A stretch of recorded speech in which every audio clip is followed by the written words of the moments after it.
Muammar Gaddafi came from humble beginnings. He was born in a desert tent in 1942. His family were Bedouin nomads. He received a traditional religious education and later attended military college. Inspired by Egypt's Gamal Abdel Nasser, Gaddafi dreamed of a similar path for Libya. In 1969, at just 27, Gaddafi led a bloodless military coup, overthrowing King Idris I. Gaddafi declared Libya a republic, promising a new era. Many Libyans initially welcomed this change, hoping for progress. Gaddafi quickly consolidated power, promoting himself to colonel. He introduced his third universal theory, outlined in his Green Book, rejecting both capitalism and communism. In reality, power was centered on him. For 42 years, Gaddafi shaped Libya, using oil wealth for various projects. Some improved infrastructure and social welfare, but he also funded controversial groups abroad. He suppressed political opposition, creating a system of surveillance. Fear was common among Libyans. His long rule left a deep mark on the nation. The year 2011 brought a wave of change known as the Arab Spring. It started in Tunisia and quickly spread to Egypt.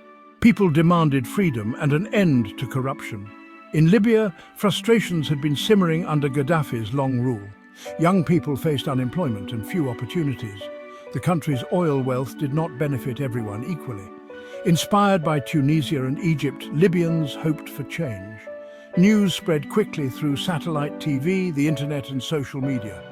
Young Libyans used Facebook and Twitter to share information and organize protests. The desire for change connected people, creating a sense of possibility. Minor protests had occurred in previous years, but were quickly suppressed. The Arab Spring created a different mood, with growing boldness among the people. The atmosphere was tense in early 2011, with everyone wondering if Libya would be next. The stage was set for a historic confrontation. In February 2011, large protests began in Libya, starting in Benghazi. People took to the streets on February 15th, inspired by the Arab Spring. They demanded political reforms and more freedom.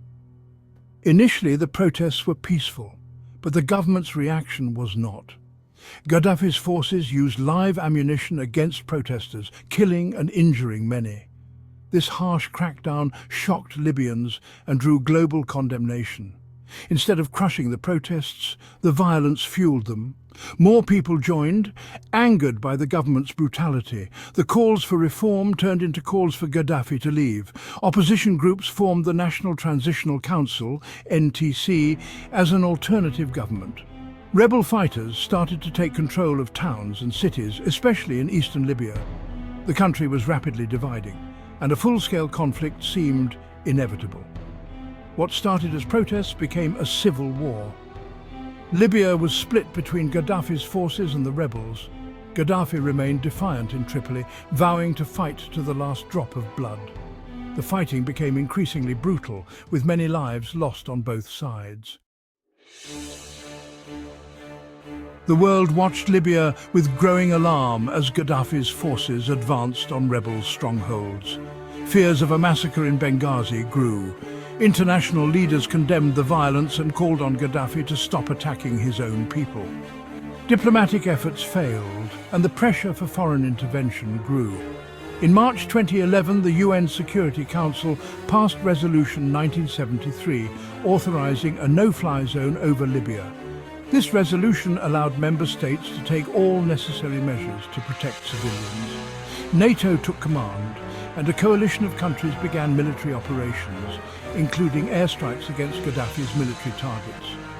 NATO's air power quickly shifted the balance of the war, giving crucial support to the rebels. Gaddafi's military capabilities were significantly weakened. However, NATO's role was controversial, with critics arguing that the intervention exceeded its UN mandate. Some believe the real goal was regime change, while others were concerned about civilian casualties from airstrikes.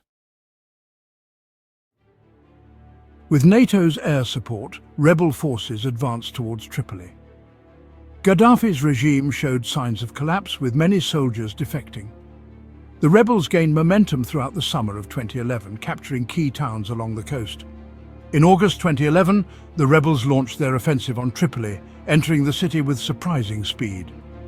Many residents welcomed the rebels, celebrating in the streets. After fierce fighting, rebels overran Gaddafi's compound, Bab al-Azizia. Gaddafi and his close family members fled Tripoli, going into hiding. From time to time, he released audio messages urging his supporters to keep fighting.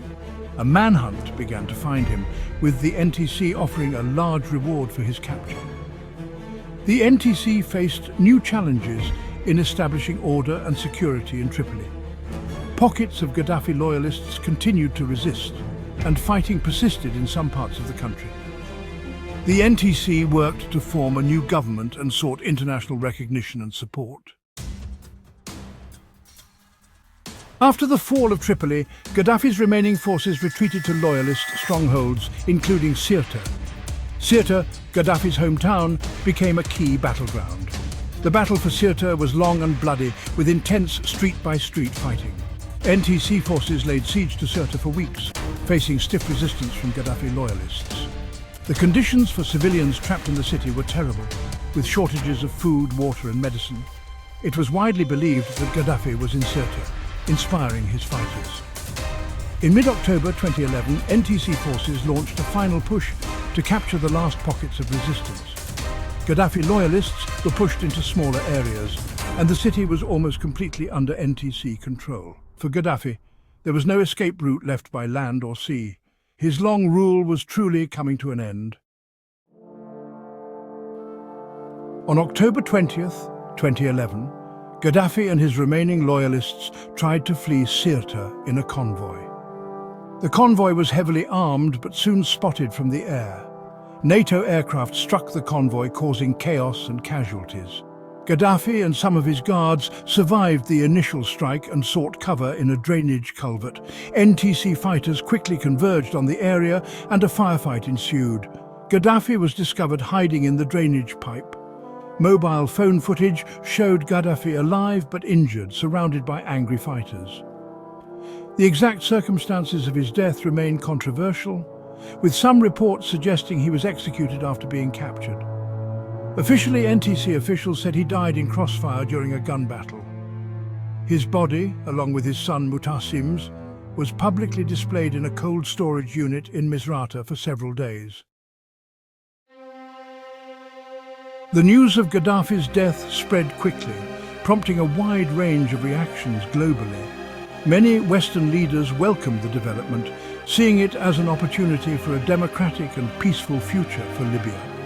Human rights organizations expressed serious concerns, calling for an investigation into the exact circumstances of his death. The disturbing footage raised questions about whether he was executed after being captured. The African Union had a more cautious reaction, expressing unease about the way Gaddafi was killed. Public reactions around the world were varied, with widespread celebrations in Libya. For many Libyans, it was a moment of liberation from decades of oppressive rule. Elsewhere, opinions were more divided, with some seeing it as a justified end for a brutal tyrant, and others worried about the violent nature of his demise. The death of Muammar Gaddafi left many legal and moral questions. Was his killing an extrajudicial execution? Under international law, prisoners of war have rights and are entitled to humane treatment. The graphic videos suggested these rules might have been broken. A formal investigation by an independent body was called for, but it was unclear if it would happen. NATO's mandate was to protect civilians, but did its actions directly lead to Gaddafi's capture and death?